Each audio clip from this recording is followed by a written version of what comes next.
BVM खबर 24 के सभी दर्शकों का हार्दिक स्वागत है। मैं जगभूषण शर्मा। दर्शकों, हम देख रहे हैं कि अगर सन 2022 की बात करें तो फरवरी माह से पहले यूक्रेन में युद्ध हुआ और उसके साथ अब देख रहे हो कि 7 अगस्त से ये फ़िलिस्तीन और इज़राइल के बीच में भी, और ये घातक सूरत लेता जा रहा है। कल की अगर आपने जानकारी हासिल की हो तो बहुत सारे जो देश हैं विश्व के, हो संभवतः वो धड़ों में बट जाएंगे। और ऐसा अक्सर हुआ है। वर्ल्ड वॉर फर्स्ट का इतिहास देख लो, सेकंड का देख लो, तो पूरे विश्व में जो है वो देश धड़ों में बट जाते हैं। अगर वर्ल्ड वॉर सेकंड की बात करें तो 30 देश लड़े थे। उनके जो कारण होते हैं वो बहुत इनिशियल, जो वो बहुत छोटे होते हैं, और दो देशों के बीच में जो विवाद होता है वो इतना बढ़ जाता है कि फिर जो है विश्व जो है बटता है। खैर, ये इसी करंट जो इज़राइल और फ़िलिस्तीन का जो इस वक्त जो चल रहा है, कॉन्फ्लिक्ट चल रहा है, जो उस पर हम बात करने के लिए हमारे साथ हैं प्रमोद मनोचा जी, जो कि ग्रेफा के अध्यक्ष हैं और साथ ही संयुक्त सचिव हैं आम आदमी पार्टी के, और एमडी हैं ये डोमार्प फार्मेसी है, उसके एमडी हैं, मैनेजिंग डायरेक्टर हैं, और अच्छा पकड़ रखते हैं जो ये विषय हैं ख़ास तौर पर, यानी कुल मिला के राजनीति में रुचि है। तो आज हम जानना चाहेंगे कि कल भी हमने देखी थी कि इज़राइल ने कहा है कि ये गाज़ा पट्टी को खाली करें, 1 मिलियन लोग जो है वो खाली करें, और इसकी जो हेडलाइंस हैं वो भी आई हुई हैं।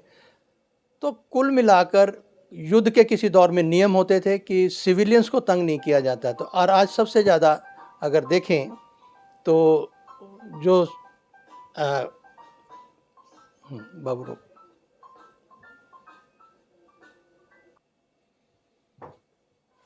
तो जैसा हमने कहा कि कारण जो होते हैं वो छोटे होते हैं, लेकिन देश विभाजित हो जाते हैं, धड़ों में बढ़ जाते हैं। और ऐसा ही कुछ आप देख रहे हो कि वर्तमान में जो कॉन्फ्लिक्ट पैदा हुआ है इसराइल फ़िलिस्तीन में, उसमें भी ऐसी सूरत बन रही है। तो बात करते हैं, इसराइल ने कल ही धमकी दी है गाज़ा पट्टी खाली करने की। एक मिलियन लोग, 1 मिलियन में 10 लाख लोग होते हैं। तो हम कह रहे थे कि जो एक नियम था किसी दौर में भी, सिविलियंस को तंग नहीं करना, बच्चों को और महिलाओं को इन पे कभी वार नहीं किया जाता था, यानी इन पर हमला नहीं किया जाता था।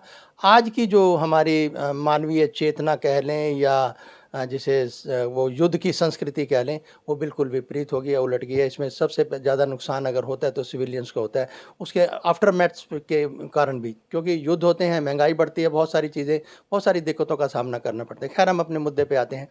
सर, क्या कहना चाहेंगे?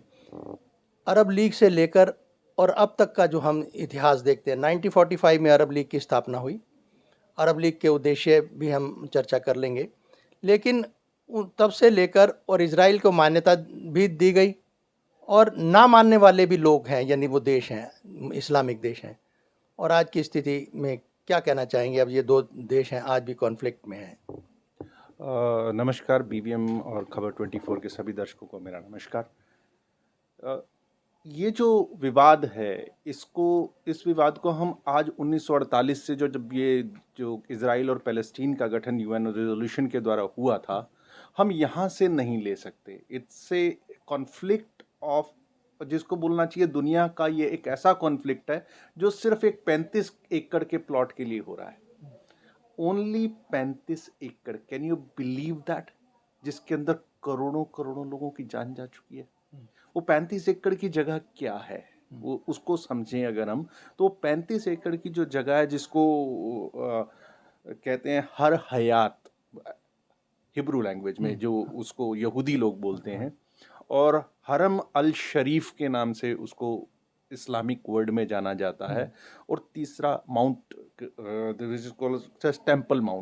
टेम्पल माउंट, जो ये एक 35 एकड़ की जगह है। ये सिर्फ इस 35 एकड़ की जगह के ऊपर 3 धर्मों का दावा है, जिसको हम जेरूशलम के नाम से जानते हैं। मतलब जूश भी कर रहे हैं, जूइश, क्रिश्चियनिटी एंड इस्लाम, तीनों का दावा उसके ऊपर है। ये तीनों का होली प्लेस है। और कंपोजिशन इजराइल की देखें तो ये तीनों जो कम्युनिटीज हैं यहाँ पर एग्जिस्ट करती हैं इजराइल में, विशेषकर फिलिस्तीन की बात नहीं कर रहे हैं। इजराइल की अगर कंपोजिशन को अगर हम देखें तो वहाँ पर लगभग 86% पॉपुलेशन जो है वो जूइश है, और 14% मुस्लिम है। जी। लगभग 1 करोड़ की पॉपुलेशन है, जो 15 से 16 लाख मुस्लिम हैं, बाकी वो हैं। क्रिश्चियंस वहाँ पे नहीं हैं, लेकिन तीनों का दावा वहाँ पर है। अगर इनके दावों को हम देखें कि क्या है उनके पीछे, जी। रीज़न क्या है इनका, क्योंकि इसकी क्रोनोलॉजी को शुरू से समझना पड़ेगा, तब आपको इसका हाँ, नहीं अदरवाइज़ समझ में नहीं आता। करंट हाँ। इसका स्थिति समझ में आएगा।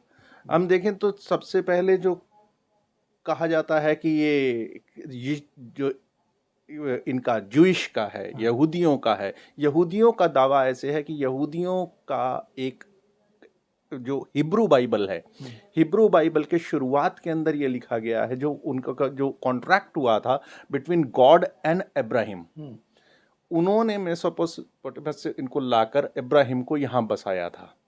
तो ये जगह वो कहते हैं मतलब वो उस 35 एकड़ वाली पे। इस क्षेत्र के अंदर, जिसको हम पैलेस्टाइन या इस पूरे एरिया को बोलते हैं, जिसका वहाँ पे है। और उनका कहना ये है कि इब्राहिम ने जब उसको भगवान ने, गॉड ने उसको बलि के लिए बोला था, अल्लाह ने उसको बलि के लिए बोला था, तो उनके 2 बेटे थे, आइजैक और इस्माइल। आइजैक और इस्माइल। तो आइजैक की वो जब बलि देने के लिए आए थे, जहाँ पे बाद में गॉड के कहने पर उसको वो भेड़ में बदल दिया, भेड़ उसकी जगह पे आ गई थी और भेड़ की बलि दी गई थी। और जो इस्माइल दुम्बा जो है, इज़राइल जो दुम्बा भेड़ को ही बोलते हैं, तो वो दुम्बा की बलि दी गई थी। वो जो हुआ था वो इस प्लेस पर हुआ था, जो जिसको हम टेम्पल माउंट या हर हयात जो बोलते हैं, विवादित एक जो हर क्षेत्र है, उसके ऊपर हुआ था। तो वहीं पे जो नाम आइजैक थे, आइजैक बाद में उसके ऑनर हो गए थे जगह के, और आइजैक के बेटे हुए थे जिनका नाम था इज़राइल। तो इज़राइल उन्हीं के नाम से बसा। इज़राइल उनके नाम से बसा है। उनके बेटे का नाम इज़राइल था, और उनके 12 बेटे हुए थे, जिनको यहूदियों की जो इज़राइल की 12 ट्राइब्स बोला जाता है। तो उनका दावा यह है कि ये प्लेस हमारा है। मनोज साहब, एक आपने जैसे कहा कि ज्यूइश हैं, साथ में क्रिश्चियंस हैं और इस्लाम है, इन तीनों के मज़हब की अगर हम बात करें तो इसके अंतर को कैसे समझें? देखिए सर, बहुत ज़्यादा डिफरेंस तीनों के अंदर नहीं है। जैसा मैंने आपको बताया कि वो जो आप बलि की बात कर रहे हैं या भेंट की बात कर रहे हैं, वो इस मुस्लिम्स भी उसी को मानते हैं। इब्राहिम जो था कहीं उसको मानते हैं, उसी में से ही कहीं ऑफशूट्स हैं। अगर हम मुस्लिम्स की बात करें तो मुस्लिम के जो बहुत और 3 दूसरा एक ये है कि मूर्ति पूजा के भी ये कोई हक में नहीं है। ये सभी मूर्ति तीनों पूजा के अंदर ये तीनों में मूर्ति पूजा नहीं है। यहाँ पे भी अगर आप बात देखें तो इब्राहिम को वो गॉड का मैसेंजर मानते हैं, वहां पे वो जीसस को गॉड का मैसेंजर मानते हैं, वहां पे वो पैगंबर को गॉड का मैसेंजर मानते हैं। तो कहीं सिमिलैरिटी उनके अंदर आपस में है। जबकि भाषा में अंतर आ सकता है, लेकिन आस्था जो कैसे है, जैसे विश्वास कहते हैं, उसमें कोई विशेष अंतर नजर नहीं देता। जी। आस्था और विश्वास में तो अंतर है, लेकिन उनके जिनको बोलते हैं रिचुअल्स को अगर आप देखने चलेंगे तो कहीं ना कहीं उनमें बहुत ज्यादा सिमिलैरिटी दिखाई देती है। आस्था का मेरा अभिप्राय इनसे था कि वो भी अपने परमेश्वर ईश्वर को जो भी है वो थ्रू पैगंबर ही मानते हैं, उसको मानते हैं कि वो उनका बेटा है या जो भी, जिस तरह से भी। जी। अब इस्लामिक वर्ल्ड में क्या है, इस्लामिक के लिए ये जो 35 एकड़ का प्लॉट है, जिसको वो हरम अल शरीफ बोलते हैं, तो उनके लिए क्या है कि वो उनका 3rd होली प्लेस में आता है आफ्टर मक्का एंड मदीना। तीसरा प्लेस, वो इम्पोर्टेंट प्लेस ये है। उनका कहना ये है कि जब हमारे यहाँ 4 धाम हैं और उधर अगर देखा तीसरा इम्पोर्टेंट प्लेस इस्लाम की दृष्टि से देखा जाए तो उनके लिए तीसरा इम्पोर्टेंट प्लेस क्यों है कि जब वो पैगंबर साहब वहाँ से आए थे, मक्का से आए थे, मदीना से, और उन्होंने यहाँ पर आके रुके थे, और यहाँ पर वो घोड़े पर बैठकर एक रॉक पर खड़े होके और वो अल्लाह के पास गए थे स्वर्ग में। अच्छा। वहाँ गए थे, और वहाँ से अल्लाह ने उनको आगे इस्लाम के जो दिए थे, जो 5 वक्त नमाज पढ़ी जाए और जो दिशा निर्देश थे, वो सब कुछ यहीं पे दिए गए थे। अच्छा, इसी तरह की 10 कमांडमेंट्स की भी बात आती है उधर। अगर हम क्रिश्चियंस की बात करें तो 10 कमांडमेंट, हिब्रूज वगैरह जितनी, हिब्रूज तो बेसिकली यहूदीज ही हो गया। लेकिन क्रिश्चियनिटी के अंदर ये कहा जाता है कि जीसस को जो क्रूसीफाइड किया गया था, Jesus was born in a Jews family. Later on he created this own जैसे भारत के अंदर हिंदुइज्म से बुद्धिज्म निकला एक सेपरेट धर्म, उसी तरह से ही ये इसका क्रिश्चियनिटी का यहूदी के अंदर से ही निकल के आया था। और उनका क्या था, उनका मानना ये है कि जब जीसस को क्रूसीफाई किया गया था और वो पुनर्जीवित हुए थे, और अब वो जब कभी भी वापस आएंगे तो वो इसी 35 एकड़ की माउंट जो बोलते हैं टेम्पल माउंट पर ही आएंगे। तो ये तीनों का दावा धर्मों का है, और यहाँ पर जो इतना इंपॉर्टेंट दावा है तीनों का, तो इस चक्कर में क्या है कि कोई भी इस प्लेस को तो होल्ड ही नहीं कर सकता। मनोजा जी, हमने इतिहास के कुछ पक्षों को छुआ है, जैसे किन देशों के बीच में हो रहा है और क्यों हो रहा है और किसके लिए हो रहा है। अब अगर हम वर्तमान स्थिति में देखते हैं, क्योंकि मेरे पास संसार में ये युद्धों का एक इतिहास है, तो उसके अंदर 31 युद्धों का जिक्र आता है, वो मैं अंत में आपसे बात करूंगा। और अब इनसे बात करते हैं कि वर्तमान में आज हम देख रहे हैं कि किस तरह से खतरा मंडरा रहा है, और कल की खबर जो हम आपको बता रहे हैं कि संभावनाएं हैं कि ये जो धड़ों में विश्व के जो देश हैं ये अपनी अपनी पोजीशन लेंगे, कौन किस तरह खड़ा हो सकता है, ऐसी भी संभावना भी व्यक्त की जा रही है। क्या कहना चाहेंगे सर वर्तमान की? वर्तमान में अगर हम बात करें तो वर्तमान के अंदर जो इसका जो समस्या का शुरुआत हुआ था, अब आपको मैं इसके भी थोड़ा सा, हमें वर्तमान में जाने से पहले थोड़ा सा और पीछे जाना पड़ेगा इस डिस्प्यूट को अगर देखते हुए, क्योंकि यहूदियों को उसके बाद में लगातार वहाँ से हटाते चले गए, क्योंकि एक बाद में जब क्रिश्चियनिटी और मुस्लिम्स बढ़ने शुरू हुए, दोनों रिलीजन बढ़ने शुरू हुए, तो एक वॉर वर्ल्ड के अंदर चली थी जिसको बोलते थे होली क्रूसेड, जिसमें वो धर्म के नाम पे प्रसार के लिए जो लड़ाइयाँ लड़ी गई थी, वो लड़ाइयाँ थी। उनमें लड़ाइयों के अंदर क्या हुआ कि क्योंकि यहूदी धर्म जो है वो इन सब से सबसे पुराना धर्म है और माइनॉरिटी में है। माइनॉरिटी में तब नहीं था, नहीं, आज की वर्तमान की आज की स्थिति में तो है ही, मैं तब की बात कर रहा हूँ। तो ये दोनों ही लड़ाइयाँ सबसे पहले इनके अगेंस्ट लड़ी गई। तो उससे क्या हुआ कि यहूदी जो थे वो पूरे उस क्षेत्र जो था। नाजी ने क्या किया था? नाजी भी इनके अगेंस्ट है। वापस आता हूँ उसके ऊपर वक्त बाय टाइम पे। क्या हुआ था कि उसके बाद में यहूदियों को वहां से धीरे धीरे रिमूव करके वो पूरे यूरोप में स्प्रेड हो गए, और उसके बाद फर्स्ट वर्ल्ड वॉर हुआ। उसके बाद में और मुस्लिम वर्ल्ड और इन सब ने इनके ऊपर कंप्लीटली इस लैंड के ऊपर कब्जा कर लिया।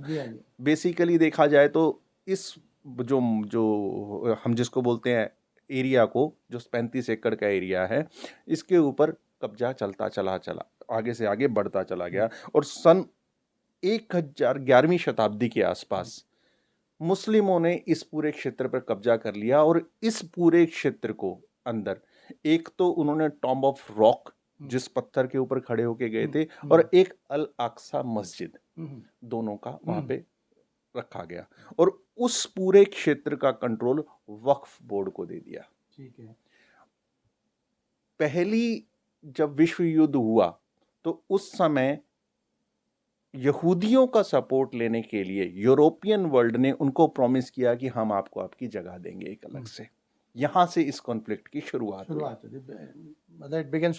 From there, and later on second world war, Hitler war emerge, और उसके बाद में जो कुछ भी हुआ, हिटलर वॉज अगेंस्ट यहूदीज, और जो होलोकास्ट और इतने बड़े बड़े मैसेकर्स हुए थे, लाखों यहूदियों को मारा गया था, तो वो रहा। और उसके बाद में जब वो सेकेंड वर्ल्ड वॉर खत्म हुआ, तो वहां पे जब second world war British and इन लोग ने जीत ली, British led by British and France, तो उन्होंने फिर डिसाइड किया कि हम जो ये लैंड थी पैलेस्टाइन जो इसके ऊपर बसा हुआ था, इस लैंड को एक यूएन रेजोल्यूशन के द्वारा बांट दिया गया दो कंट्रीज के बीच में, जो कंप्लीटली पैलेस्टाइन था।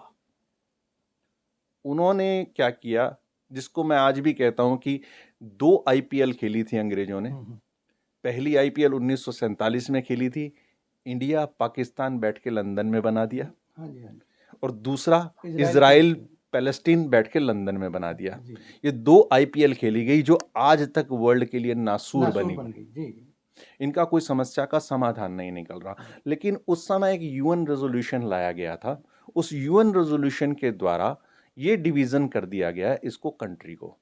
उस कंट्री का डिवीजन इस तरह से किया गया पैलेस्टीन का कि 44% of the land given to Israel, 48% of the land given to Palestine and 6% land UN ने अपने पास रखी, जिसको डायरेक्ट कंट्रोल, वो किसी को नहीं दे सकते थे जेरूशलम का क्षेत्र, उसी के अंदर वो 35 किलोमीटर का एरिया भी आता है, पर स्क्वायर किलोमीटर का एरिया आता है, और वो जो जेरूशलम और उसके आसपास का एरिया था वो कंप्लीटली यूएन कंट्रोल में दे दिया गया है। जी सर, और जैसे अब आपने कहा कि वो जो यूएनओ के कंट्रोल में है 35 एकड़ जो विवादित स्थल है वो उन्होंने अपने पास रखा, और इनकी रेशो आपने बता दी फिलिस्तीन और इनको इजराइल को जितनी जितनी दी गई।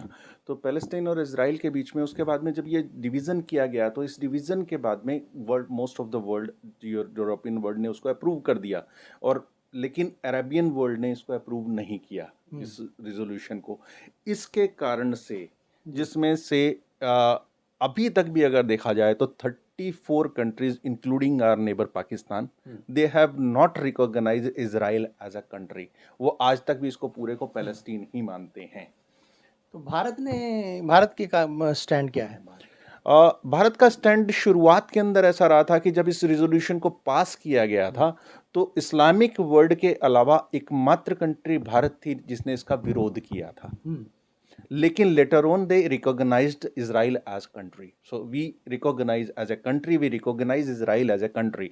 लेकिन इसके बाद शुरुआत में विरोध, और शुरुआत में जब रिजोल्यूशन यूएन में लाया गया था उस रिजोल्यूशन का विरोध किया था। Once it resolution was passed by the UN, thereafter India recognised Israel, and हमारे रिश्ते हैं उनके साथ में।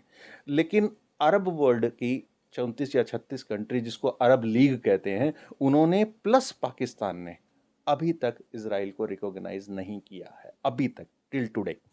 हर एक ने तो नहीं किया, मतलब हर एक तो ऐसे नहीं है, उनमें से कुछ एक है जिन्होंने दी है। ये मेरे पास है किताब, अनफॉर्चुनेटली मुझे वो कुछ चैप्टर, I will quote it, some of the countries even of Arabian country they have recognised Israel. Now they have started understanding that it's a reality, we can not change it.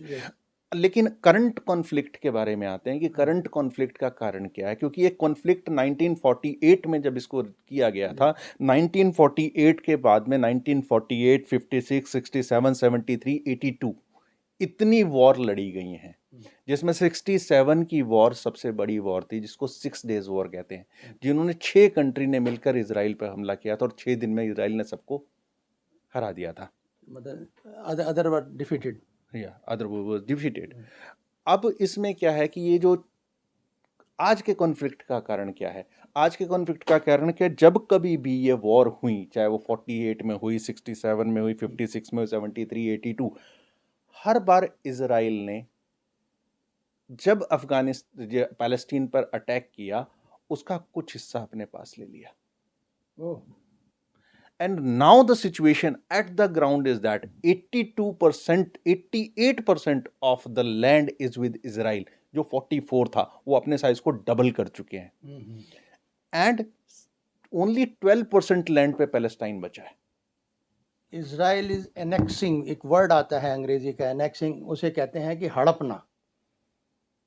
जब आप किसी की ज़मीन को या किसी को हड़पते हैं, दैट इज एनेक्स कहती हैं, एनेक्सिंग वर्ड आता है इसमें। खैर, तो आज की सिचुएशन ये है कि 88%, जिसमें यूएन कंट्रोल्ड 6% भी है, जो यूएन ने स्लोली एंड वो बोलते हैं ना धीरे से सरेंडर करके इजराइल के पास ही छोड़ दिया है, और उसके बाद में ये यहाँ तक बढ़ता हुआ चला गया, और आज की डेट में 88% लैंड जो है वो इजराइल के पास है, पैलेस्टाइन के पास में सिर्फ 12% बचा। जैसा आपने बताया, पॉपुलेशन की अगर हम बात करें, पॉपुलेशन उस समय जो थी, जो इन दोनों का डिवीज़न हुआ था, तो वो पॉपुलेशन के रेशियो में ही डिवाइड किया गया था, यानी कि मोर देन 50% पॉपुलेशन वाज पैलेस्टाइन्स। युद्ध की अगर कुछ बुनियादी जो बोन ऑफ कंटेंशंस देखते हैं, बुनियादी जो उनके वो हैं जड़ें हैं, तो मोर और लेस एक सी मिलती हैं जी। महाभारत में 5 गांव मांगे थे, नहीं मिले, युद्ध हुआ। कश्मीर के आज हालात देख लें तो पॉपुलेशन की बात आप कर रहे हो, तो पॉपुलेशन आज जो है वो इस्लामिक पॉपुलेशन या मुस्लिम पॉपुलेशन ज़्यादा है जी कश्मीर में जी। तो इस तरह से जो कारण है संपदा के लिए धर्म के साथ जोड़कर, यही आपको मिलेंगे ज़्यादातर। जरज़ोर ज़मीन, जर वहाँ वो जर जोरू ज़मीन वाली। देखिए, इसके बाद में क्या है कि यहाँ पे जो कॉन्फ्लिक्ट का कारण है, उसमें क्या है कि जब इसको डिवीज़न किया गया था, उसी तरह से जैसे भारत-पाकिस्तान की बात करें, तो भारत-पाकिस्तान का डिवीज़न किया गया तो एक तरफ इधर पाकिस्तान रख दिया, एक तरफ इधर पाकिस्तान रख दिया। बाद में जो ये इसको डिवाइड करके बांग्लादेश बना दिया गया। इसी तरह से उन्होंने जब पैलेस्टाइन को डिवाइड किया था, तो पैलेस्टाइन को एक हिस्सा जिसको बोलते हैं गोल्डन माउंट, वो था, दूसरा वेस्ट बैंक था, तीसरा गाजा पट्टी था। ये 3 हिस्सों के अंदर पैलेस्टाइन को बना दिए गए और बीच में सारा इजराइल, उनके बीच में एक नेक लगा दी गई, जिससे बहुत क्लियर था कि ये एक डिस्प्यूट होगा, ये होना ही है। तो ये डिस्प्यूट क्रिएट किए गए थे। चाल गोरों की। यस, मैं इसीलिए बोलता हूं कि वो आईपीएल खेली गई थी। आईपीएल खेली, नाइस। और उसके अंदर क्या हुआ कि इसके बाद में क्या हुआ कि जब 1948 की लड़ाई हुई, उस समय उन्होंने लगभग 8% 10% का जो पीछे चिकन नेक थे वो दोनों खत्म कर दिए, इजराइल ने। 1965 में जब लड़ाई लड़ी गई थी, जिसको हम कहते हैं 1967 की लड़ाई, 6 डेज वॉर, वो सबसे खतरनाक वॉर थी, जिसमें 6 कंट्रीज ने मिलकर इसके ऊपर अटैक किया था। और in which year you quote? 1967 7 6 days war जिसको बोलते हैं। उसके अंदर इजराइल ने इवन मिस्र का जो, इजिप्ट का जो हिस्सा है, जिसको हम सिनाइल पेनिनसुला कहते हैं, जो नीचे का हिस्सा स्वेज कैनाल से ऊपर का जो एशिया का पार्ट है, Egypt is in Africa, African continent, उसका कुछ हिस्सा एशियन कॉन्टिनेंट में भी है, जो स्वेज कैनाल है, उस स्वेज कैनाल से ऊपर का, उस पेनिनसुला को सिनाइल पेनिनसुला कहते हैं। उस सिनाइल पेनिनसुला के ऊपर भी कंप्लीटली इजराइल ने कब्जा कर लिया था। क्यों? क्योंकि उसका रास्ता रोक दिया गया था। तो उसके बाद में उन्होंने बाद में अंडर यूएन प्रेशर वो सिनाइल पोर्शन खाली कर दिया। पेनिनसुला जैसी बात आप कर रहे हैं, ये तो एक जिसे कहते हैं ना कि तीनों तरफ पानी होता है, प्रायद्वीप जिसको बोलते हैं। प्रायद्वीप, जी। हाँ, और उस पेनिनसुला के हिस्से को, प्रायद्वीप को भी कब्जा कर लिया था। और लेकिन उन्होंने उस समय ये हिस्सा तो रिलीज कर दिया, जो यूएन प्रेशर के अंदर वापस मिस्र को, इजिप्ट को दे दिया। लेकिन जो गाजा पट्टी का 70% हिस्सा अपने अंदर कर लिया, और गोल्डन माउंट का जो एरिया था ऊपर, जो लेबनान की बॉर्डर के साथ लगता था, उसको भी अपने अंदर में कर लिया, और काफी सारा हिस्सा वेस्ट बैंक का भी ले लिया। और अब इसके अंदर अब समझे तो गोल्डन वाला हिस्सा तो बिल्कुल खत्म हो चुका है उनके पास से। इनके पास वेस्ट बैंक और गाजा पट्टी, 2 हिस्से में पैलेस्टाइन बसा हुआ है, जो बिल्कुल आपस में कहीं से मिलते भी नहीं है, कहीं अटैच ही नहीं है। दैट वो मिस्र की बॉर्डर और डेड सी के पास में है, रेड सी के पास में है जो हिस्सा, वो गाजा पट्टी का है। उधर जो अरेबियन। अब मैं आपको यहाँ रोकते हुए, चलो ये तो एक इनकी भौगोलिक स्थिति है, राजनीतिक परिस्थितियों पे भी हमने किया, और जो एक वॉर स्ट्रेटेजी है वो भी हमने समझी। अब सवाल ये है कि अगर हम इसका मुस्तकबिल देखें, हमें भविष्य देखें कि अब जो वर्तमान स्थिति है, जहाँ आज है, आज देखो इजराइल से निकाला जा रहा है, सुरक्षित निकाला जा रहा है, एवेक्यूएट किया जाता है लोगों को। और उसने कल के ही, मैं आपको जो हेडलाइंस है उसमें कहा है, गाजा पट्टी पर रहने वाले 10 लाख लोगों को भी आप खाली करो। और आज की जो हेडलाइंस है उसमें उन्होंने 2 रास्ते उनके लिए एग्जिट के लिए खोले हैं इजराइल ने। तो वर्तमान में देखें तो इनका भविष्य क्या है? अब ये जो है, Israel is not that much weak जैसे कहा जाता है। Israel is one of the most strongest country. उसकी पॉपुलेशन टोटल मिला के 1 करोड़ की भी पॉपुलेशन नहीं है, लेकिन वो वर्ल्ड के अंदर हाईएस्ट पावर्स में से आती है। अगर आप बात करें इन्वेंशन की, तो right from mobile phone to लेके चिप्स से लेके आज तक जो कुछ भी है, वो सब का सब इजराइल से ही पैदा हुआ है। Israel is one of the richest country, one of the most innovative country in the world. The sort of people those are living there, उनकी जिस प्रकार के लोग रह रहे हैं, उनमें एक मिक्स पॉपुलेशन आपने कही है। मिक्स पॉपुलेशन नहीं है, बेसिकली 88% इज 86% इज यहूदीज। अब क्या प्रॉब्लम कहाँ है? अब प्रॉब्लम को समझे। तो मतलब इट मींस यहूदी, ये मतलब कि heading the country, you can say. अब प्रॉब्लम का समझे इस बात को। ये Israel want that land, doesn't want that population. आप पैलेस्टीन की लैंड को तो लेते चले जा रहे हैं, लेकिन पैलेस्टीन की पॉपुलेशन वो कहाँ जाएगी? वो नहीं है। अब प्रॉब्लम क्या है कि अगर वो पूरे पैलेस्टाइन को अपने अंदर ले लेते हैं और उस पॉपुलेशन को भी अपने साथ कर लेते हैं, तो प्रॉब्लम कहाँ आती है? फिर ये यहूदी कंट्री कैसे बचेगी? क्योंकि पॉपुलेशन माइनॉरिटी हो जाएगी। इस कॉन्सेप्ट को समझें, उसके पीछे क्या है। They want land but they don't want. आज आपने जैसे बोला, 10 लोगों को बोला खाली कर दो गाजा पट्टी को, गाजा पट्टी अब उनका हिस्सा हो जाएगा, लेकिन वो जाएंगे कहाँ? जाएंगे अब इस बात के लिए भी मैं इंटरेस्टिंग चीज बताता हूँ, जो आज का जो इस दौर का जो शुरू हुआ है, ये कॉन्फ्लिक्ट जो शुरू हुआ है, वो उसका बेस है 1900 के आसपास। 1900 जब पहला वर्ल्ड वॉर हुआ था, तो एक शाह जराह करके जगह है जो यूएन कंट्रोल में है अब। हाँ शाहजरा, जी। शाहजरा के अंदर जब इन्होंने बता दिया था, इन्होंने ब्रिटिशर्स ने उनको जी। बता दिया कि आप लोगों को वहां बसाया जाएगा, तो यहूदियों ने वहां जगह खरीदनी शुरू कर दी। They have purchase land at a very heavy prices. Arab से वो सारी जगह उस समय के हिसाब से बोलना चाहिए तो 10 गुना दाम पे उनसे खरीदी। वो शाहजरा का एरिया है जो बिल्कुल लगता हुआ है माउंट के साथ में, जो हयात है उसके साथ में, या हरम अल शरीफ या माउंट टेम्पल माउंट बोलो, उसके बिल्कुल साथ लगता हुआ एरिया है। अब वहां पर उन्होंने लैंड खरीद ली, लेकिन वहां पे बसावट जो है वो पैलेस्टीन्स की है। अब लैंड के उनके पास पेपर भी हैं, उन्होंने खरीदा है, पैसा ऑनरशिप है, ऑनरशिप है, पेपर है इजराइलीज के पास में। अब तक वो शांत बैठे रहे। अब पिछले दिनों उनकी सुप्रीम कोर्ट ने ऑर्डर कर दिया कि बॉस, लैंड की ऑनरशिप इनकी है, पैलेस्टाइन इसको खाली करो, और वहां पे बुलडोजर चला दिया पॉपुलेशन को हटाने के लिए। अब वो एरिया अंडर यूएन कंट्रोल है, 6% में आता है। UN is sitting silent. Why? अब दूसरी चीज क्या आती है कि अब वो कहते हैं कि 150 साल पुरानी जगह डिस्प्यूट आई है, 150 साल पहले तुमने जगह, इमैटेरियल कितने साल पुरानी जगह है, उसका सॉल्यूशन तो निकालना पड़ेगा ना। जगह के लैंड ओनर तो इजराइल है, तो ये कॉन्फ्लिक्ट यहां से स्टार्ट हुआ। सॉल्यूशन नीयत से निकलते हैं, जो आपने बॉर्न ऑफ कंटेंशन बड़ा क्लियर है। और दर्शकों, क्योंकि ये चर्चा इतनी आसान नहीं है कि कहानी की तरह आपको सुना दी जाए, बहुत इसका एक गहन अध्ययन है और उसके कुछ बिंदु हैं जिनको समझना बहुत ज़रूरी है। पक्षधर आप किसी के भी हो, ये आप पर निर्भर करता है, ठीक है। लेकिन एक बात जो समझने वाली बात है वो ये है कि पक्षधर होने से पहले अपने दिमाग के कपाट ज़रूर खोल लेने चाहिए कि युद्ध के जो कारण हमेशा रहे हैं, 5 गांव से आ जाओ, 5 गांव से लेकर और चाहे आज के जितने 31 युद्धों का इतिहास, जो उल्लेखित जो युद्ध हैं विश्व के, उसका इतिहास मेरे पास है, कभी मैं बात करूंगा आपसे। और आपको ये बात बता दें कि 18 अक्षौणी सेना लड़ी थी, 7 एक तरफ थी, 11 एक तरफ थी, महाभारत काल की। और उसमें एक अक्षौणी सेना का जो संख्या है वो भी है 2,18,000 समथिंग इतनी है। और इसका मिला के 39 लाख जो लोग, हाथी घोड़े ये वो लोग सब लड़े थे, इनका जिक्र तो ज़रूर है। लेकिन मैं, मनोजा साहब, बड़ी इंटरेस्टिंग बात है कि 39-40 लाख लोग लड़े हैं कुरुक्षेत्र के मैदान में, जो कहा बयान किया गया है महाभारत में। लेकिन वो जैसे आप कहते हैं कि उनकी रसद कैसे बनी होगी, उनका उपचार कैसे हुआ होगा, वो कौन लोग थे जो उपचार कर रहे थे, या वहाँ के जो जिसे कहते हैं स्वास्थ्य बैक एंड सपोर्ट तो है ही है, लेकिन स्वास्थ्य सेवा का कोई जिक्र नहीं, किस तरह का खान पान था, कौन थे, इसका कोई जिक्र नहीं। लेकिन जिक्र है तो केवल युद्ध का।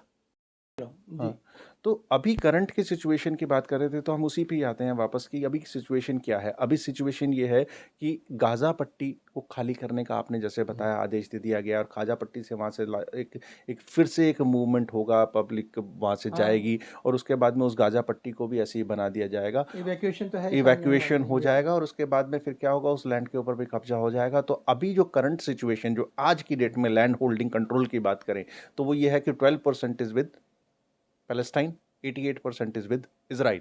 गाज़ा पट्टी का टोटल पैलेस्टीन का जो 44 और टोटल लैंड 44-48% था, अब उसका 44% बढ़कर 88% जगह के ऊपर इजराइल का कब्जा है, और सिर्फ 12% पैलेस्टाइन के पास बची है। और अब जो पैलेस्टाइन और ये लोग मांगते हैं, वो ये कहते हैं कि साहब, हमको कुछ नहीं चाहिए, हमको कोई कॉन्फ्लिक्ट को ख़त्म नहीं करना है, हमारी रिक्वायरमेंट ये है कि जो यूएन रेजोल्यूशन में 48% जगह जो हमें दी गई थी, एटलीस्ट वो तो हमें दे दो।